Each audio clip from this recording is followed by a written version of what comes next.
Tantor Audio, a division of Recorded Books, presents Busy Idiots. Learn the brain science and productivity hacks to get ahead without the stress.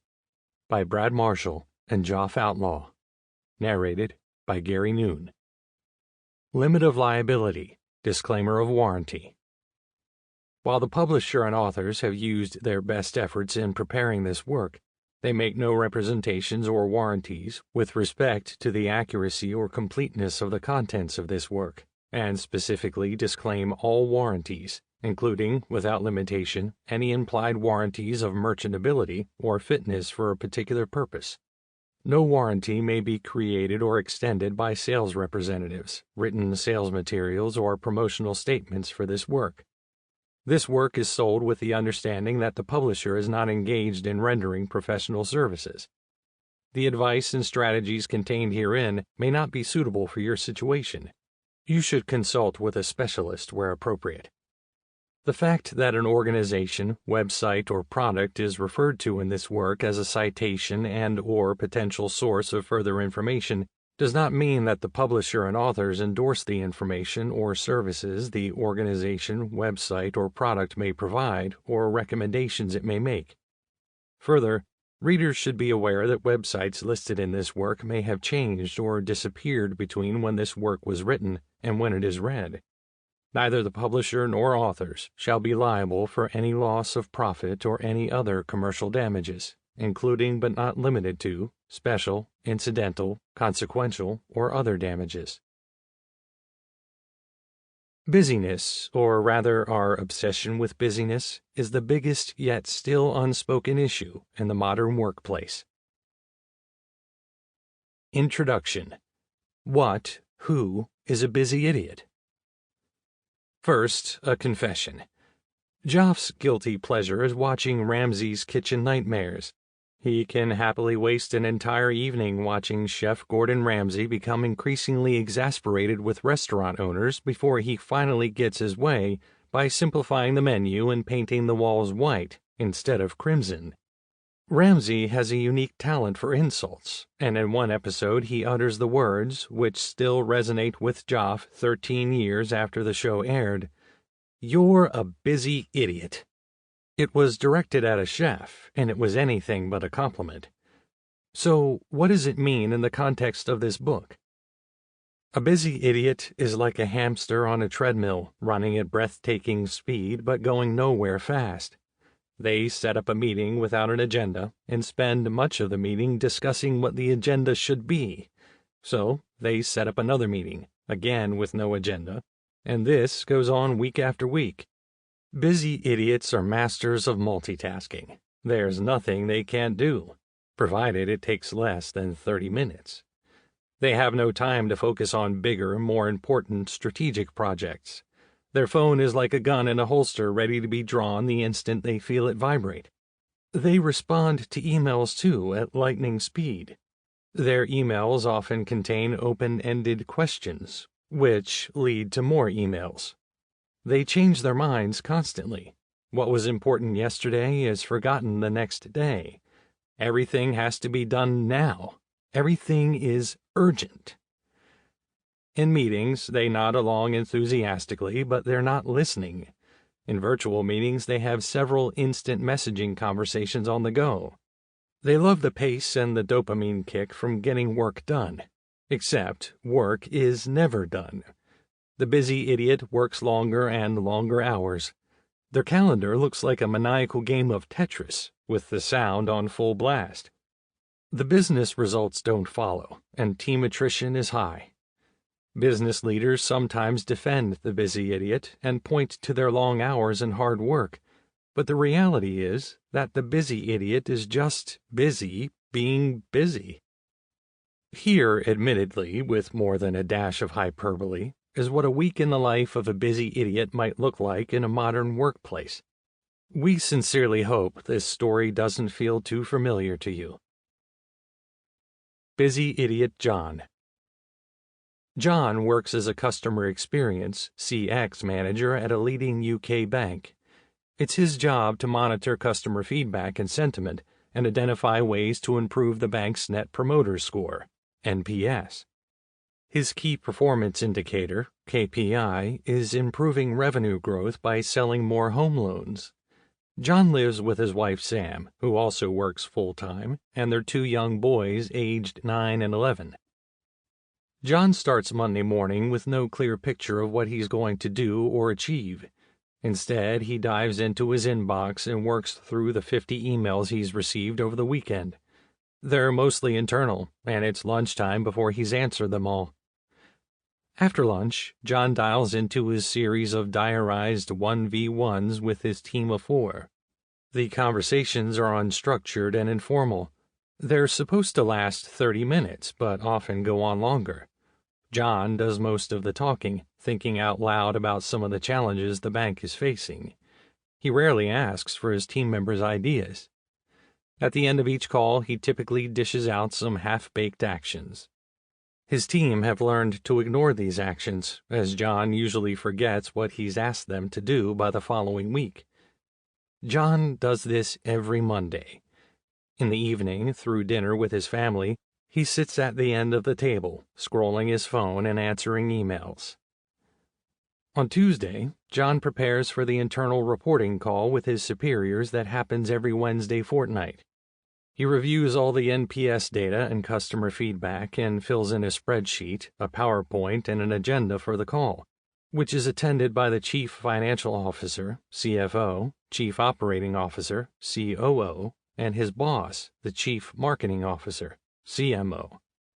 John gets stressed about this meeting and spends the whole day crafting his narratives and making sure the presentation looks perfect. As he works through the report, he realizes he needs the help of some of his team members and pings one of them on Slack, the bank's instant messaging platform. His direct report is working on a customer problem, but he tells her to prioritize his request. It's super important for internal PR that this report is right, he explains. He fiddles and frets over the report into the night, worried that his superiors might grill him on the decline in sales last month. On Wednesday, after a rubbish night's sleep, John is already feeling the strain from a busy start to the week. He's scheduled a few internal catch-ups with some peers to check how they're going. There's nothing specific to discuss. The meetings are mostly friendly chit-chat, and as the meetings near their end, John suggests some potential collaboration areas, but nothing concrete. This gives him the opportunity to arrange follow-up meetings.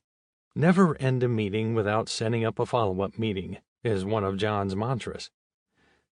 In the evening, John has his reporting call, shares the data, and explains his strategic priorities for improving NPS. They're not really priorities, as he lists off several ideas quickly. Some ideas seem contradictory. John suggests they need a laser focus on first-time buyers. Later, he suggests that they're not focusing enough on the property investment market, which is critical. His superiors struggle to follow his narrative. They spend most of their time questioning whether the data is right, as if the numbers will magically improve if they talk about them in detail.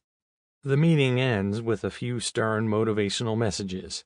The CFO tells John to buckle down and hit his numbers.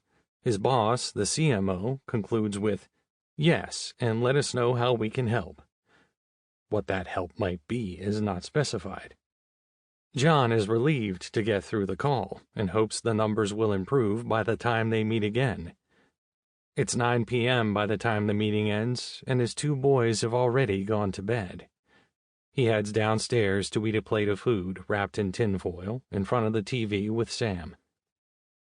On Thursday, John sets up a meeting to play back the feedback from the previous night's meeting to his team. He hasn't had time to condense his thoughts, so it's an off-the-cuff, hours run-through of almost everything that was said. John ends the meeting by setting up a further meeting on Friday to brainstorm how they might improve home loan sales. He also decides to join an internal virtual workshop on risk and resilience, even though this doesn't mean much to his role. While in this meeting, he flicks 50-plus messages back and forth to his team on Slack. 2 hours later, he realizes the workshop ended 30 minutes ago, and he's the only one still dialed into the virtual meeting. On Thursday nights, John sometimes meets a friend for a game of squash, but he doesn't have the energy today, and instead winds down with a few glasses of wine. He lets out a big sigh and tells himself, almost there. On Friday, John hosts a 3-hour virtual brainstorm with his team. With no structure to the conversation, it quickly turns into an extended rant. The team share their frustrations regarding what they can't do because of red tape in the business and lack of capacity in the marketing and technology teams. John scribbles a few things on his notepad. At the end of the meeting, he thanks the team. "There's plenty of food for thought here," he says. John rounds off the week by spending 90 minutes doing his timesheet. It takes him longer than usual, as he needs to hunt down a code and get approval to register the time he spent in the internal risk workshop. John feels jaded after his week. When he gets home, he opens another bottle of wine and complains to Sam that he's been flat out. He forgets to ask her how her week has been. After dinner, he takes his glass of wine and laptop into his study and answers a few more emails. He closes his laptop at 9 p.m., already dreading the emails that will rack up over the weekend. John spent the week in a busy trap. His job is to drive customer NPS and ultimately revenue, yet he didn't interact with customers once, nor did he do anything directly for the bank's customers. Plus, on several occasions, he distracted his team away from working with customers. This story is all too common in many corporations. Here's the spoiler. You may think you're nothing like John. You may have picked out this book in the hope it will give you some sort of validation that your boss is a busy idiot, and she might well be. But in all likelihood, you too are a busy idiot. Hopefully not all the time, but at least some of the time. We waste too many hours of our lives being busy idiots. Over the past 2 decades, Joff has worked across the UK, the US, and Australia for small and mid-sized digital agencies with 25 to 50 employees, and at some of the largest management and tech consultancies in the world, with over 500,000 employees. Busy work has been a fixture to some degree across all these organizations and geographies. In a 2013 YouGov survey of over 1,000 Brits conducted by the late anthropologist David Graeber, 37% of respondents felt they had a bullshit job. 15% weren't sure. His definition of a bullshit job was one that offers no value to the business or the person doing the job. Therefore, potentially as many as half of these British workers felt their job had no meaning. It's hard to see how things have improved over the past decade. The modern corporate workplace is a breeding ground for busy idiots, and Western societies champion busyness. Did we take a wrong turn? Imagine working in an office in the 1950s. You'd likely have a typewriter and a rotary phone, with a switchboard to connect calls, and your storage device was a filing cabinet and a Rolodex. Office news would be posted on a bulletin board. Letters were the primary mode of business communication and could take a week or more to be delivered. Work was manual and slow. Most workers worked 40 hours a week, and overtime was uncommon. Today, we exchange correspondence in real time over email. We have instant messaging platforms, the internet, and AI tools to give us information instantaneously. So why are we all so goddamn busy? As the technology has evolved, we've got busier. The technology has given rise to an always-on culture, sometimes an expectation, and workers are suffering. A 2022 survey by McKinsey Health of 15,000 workers across 15 countries found that a quarter of employees experienced burnout symptoms. Many surveys put the number much higher. Qualtrics found that 79% of workers across 26 countries felt at or beyond workload capacity at the height of the pandemic in 2020. The other epidemic that's not discussed is loneliness. In a Meta-Gallup study in October 2023, nearly 1 in 4 adults across the world reported feeling very or fairly lonely. Technology was supposed to make us more efficient and better connected. But we're still working at least 40 hours a week on average, and we're lonelier than ever. Go figure. Give me some good news.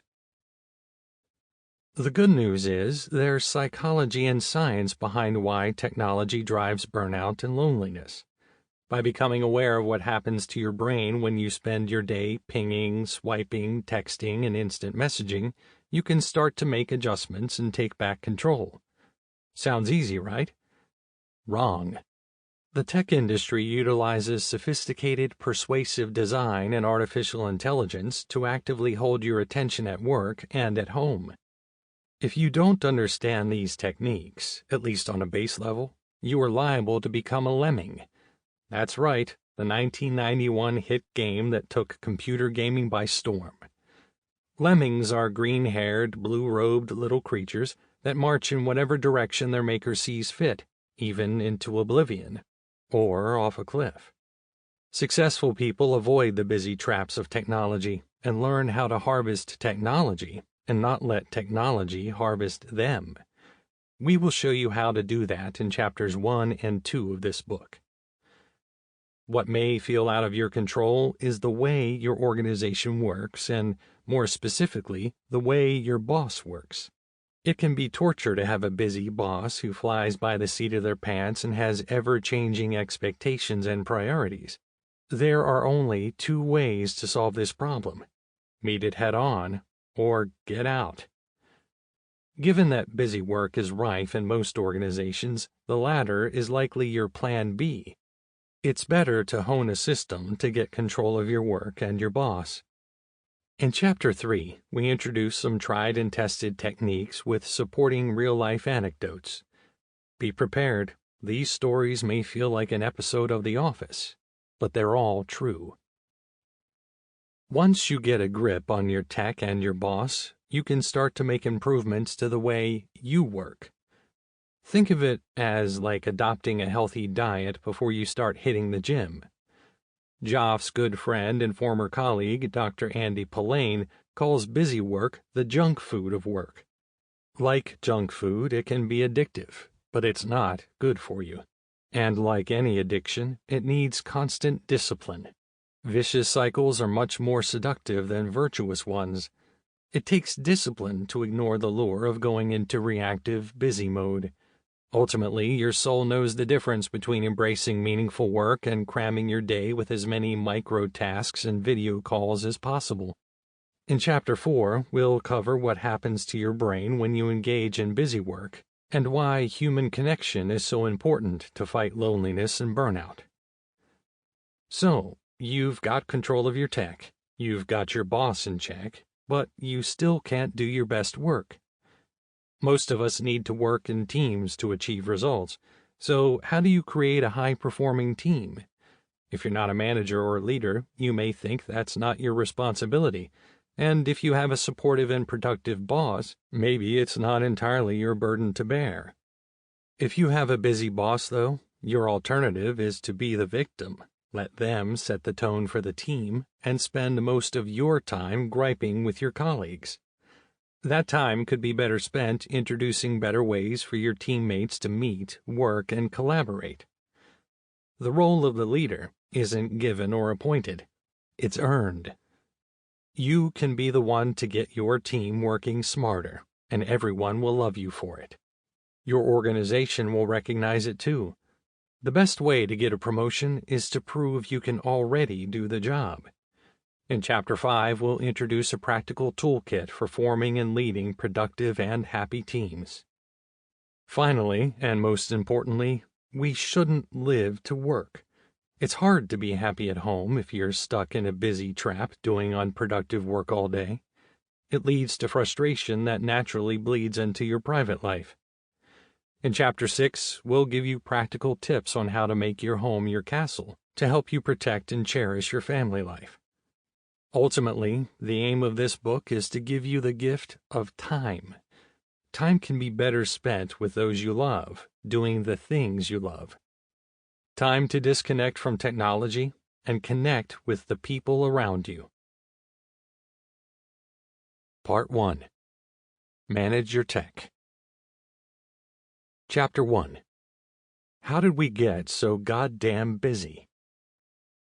Recently, Brad was chatting with a mate, a very intelligent and successful medical doctor who is living the quintessential life.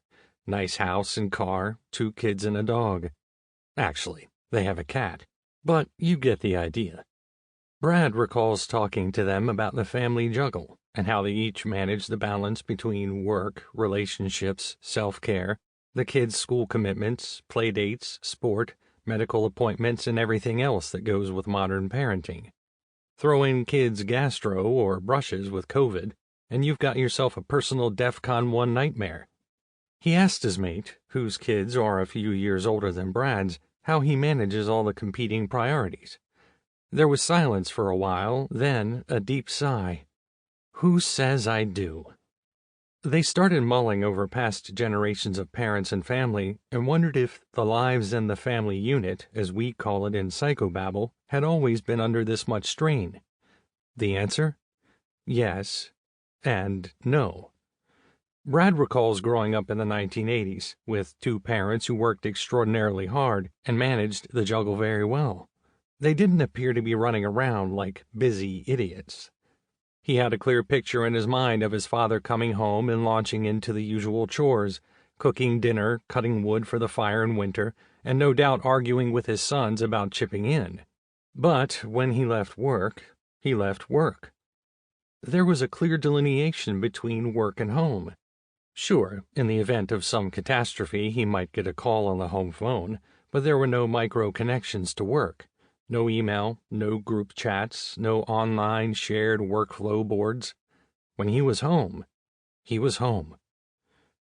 We're not here to demonize technology. We recognize it's just one factor contributing to a new generation of unproductive, busy idiots, but our work and research have convinced us that it is playing a major role and that its influence begins early. And we don't believe society has paid enough attention to the risks or side effects, especially over the past 10 years. We challenge you to ask any primary school teacher how many kids aged 5 to 7 in their class struggle with attention and focus. Then ask them whether this is different from 15 years ago. We understand a straw poll isn't great science, but we think you'll find most of them report that historically it would be 1 or 2 children per class, whereas now it's more like 4 to 6 per class. The first smartphone arrived in 2007. Okay, so the academic researcher in Brad knows that correlation does not mean causation, but you can't tell us that's pure coincidence. For us older humans, otherwise known as adults, we are all exposed increasingly in our personal lives to short-form videos, TikTok, Insta Reels, YouTube Shorts.